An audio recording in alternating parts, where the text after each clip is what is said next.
तो चलिए सीधे मुद्दे पर आते हैं। मुंबई, जिसे हम सपनों का शहर कहते हैं, है ना? लेकिन सच कहें तो जब बात यहाँ के रियल एस्टेट मार्केट की आती है तो अच्छों की नींद उड़ जाती है। आज के इस एनालिसिस में हम एक बहुत ही क्लासिक, बहुत ही पुरानी बहस को डिकोड करने वाले हैं। वो है मुंबई के रियल एस्टेट की गणित। हम सीधे सोर्स डेटा और नंबर्स में गोता लगाएंगे और देखेंगे कि आखिर ये आंकड़े असल में क्या कहानी सुनाते हैं। तो सबसे बड़ा और शायद सबसे कंफ्यूजिंग सवाल यही है, क्या मुंबई में किराए पर रहना चाहिए या फिर अपना खुद का घर खरीदना चाहिए? ये एक ऐसा डिलेमा है जिससे हर वो अर्बन प्रोफेशनल गुजरता है जो इस शहर में सेटल होना चाहता है। एक तरफ है अपने घर वाला इमोशनल सुकून और दूसरी तरफ है फाइनेंशियल आज़ादी। लेकिन अगर हम इमोशंस को साइड में रख दें और सिर्फ नंबर्स की बात करें तो नतीजा आपको सच में हैरान कर सकता है। तो चलिए सबसे पहले बात करते हैं द मुंबई हाउसिंग डिलेमा की। देखते हैं कि हमारी केस स्टडी क्या कहती है। यहाँ डेटा से हमने एक बेसलाइन सेट की है। मान लीजिए एक घर है जिसकी कीमत है 1.5 करोड़ रुपए, ठीक है?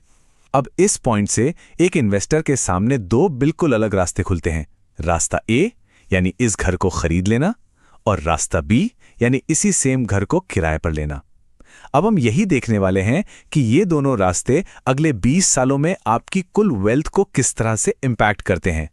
आइए अब फोकस शिफ्ट करते हैं हमारे पहले रास्ते पर, यानी the true cost of buying. देखिए, घर की चाबी आपके हाथ में आने से पहले ही ना एक बहुत बड़ा अमाउंट आपकी जेब से निकल जाता है। डेटा के हिसाब से 1.5 करोड़ के घर के लिए आपको 30 लाख रुपए का डाउन पेमेंट करना होगा। उसके बाद 6% की दर से स्टैम्प ड्यूटी लगती है जो बनती है करीब 9 लाख रुपए। तो मतलब पूरे 39 लाख रुपीस आपको तुरंत अपफ्रंट चुकाने पड़ते हैं। ये अपने आप में ही एक बहुत भारी भरकम शुरुआती खर्च है। अब 39 लाख तो दे दिए, लेकिन बाकी पैसों का क्या? 1.5 करोड़ में से जो बचे हुए 1.2 करोड़ रुपए हैं वो आपको बैंक से फाइनेंस करवाने पड़ते हैं। इस एनालिसिस में हम 8% का इंटरेस्ट रेट और 20 इयर्स का टेन्योर लेके चल रहे हैं। जरा सोचिए, 20 इयर्स, ये एक बहुत लंबा कमिटमेंट है। और फिर शुरू होती है ईएमआई, जो इस कैलकुलेशन के हिसाब से है 14,000 रुपए हर महीने। ये एक ऐसा फिक्स्ड खर्चा बन जाता है जिसे आपको आने वाले कई सालों तक हर एक महीने बिना चुकाए भरना ही है। अब जरा 20 साल बाद की पिक्चर देखिए, ये सच में आंखें खोलने वाला है।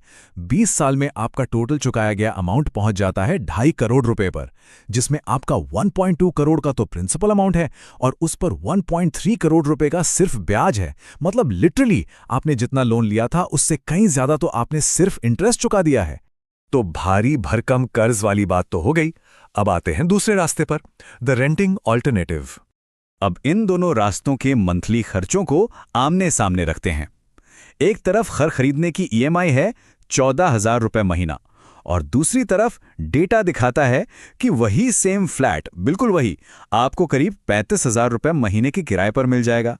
ये सीधा कंपैरिजन हमें बताता है कि दोनों सिनेरियो में हर महीने का कैश फ्लो कैसा दिखने वाला है।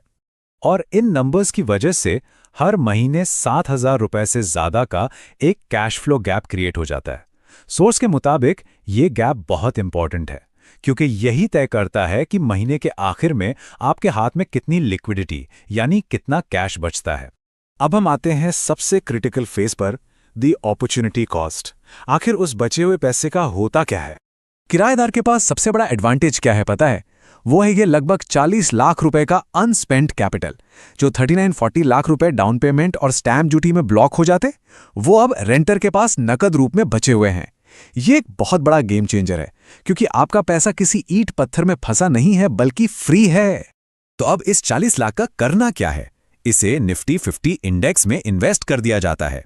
डेटा के हिसाब से हम यहां लॉन्ग टर्म में 12% रिटर्न की उम्मीद कर सकते हैं। मतलब अगले 2 दशकों तक आपको कोई नया पैसा नहीं डालना है, बस ये पैसा शेयर बाजार के साथ खुद ग्रो करेगा।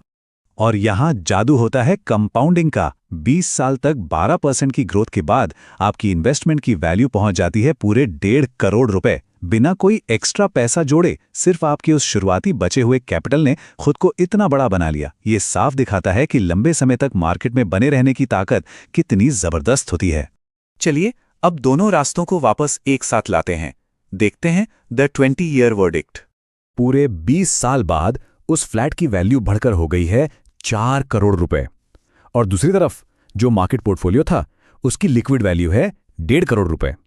अगर आप सिर्फ कागज पर देखें तो 4 करोड़ का फ्लैट एक बहुत बड़ी जीत लगता है ना? रियल एस्टेट का ये नंबर किसी को भी अपनी तरफ अट्रैक्ट कर सकता है। लेकिन रुकिए, असली ट्विस्ट तो अभी बाकी है। इस लाइन पर गौर करिए, मेंटेनेंस से पहले, प्रॉपर्टी टैक्स से पहले। ये एक बहुत बड़ा कैविएट है। हाँ, फ्लैट 4 करोड़ का जरूर हो गया है, लेकिन क्या हमने उन 20 सालों का मेंटेनेंस जोड़ा, हर साल का प्रॉपर्टी टैक्स जोड़ा? ये सारे छुपे हुए खर्चे उस मालिक की जेब से ही तो गए हैं।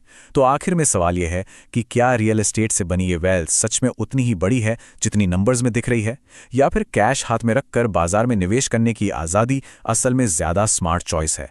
इस एनालिसिस के बाद एक ऐसा सवाल है जो यकीनन हमें अपनी इन्वेस्टमेंट स्ट्रैटेजी पर दोबारा सोचने पर मजबूर कर देता है। आपको क्या लगता है?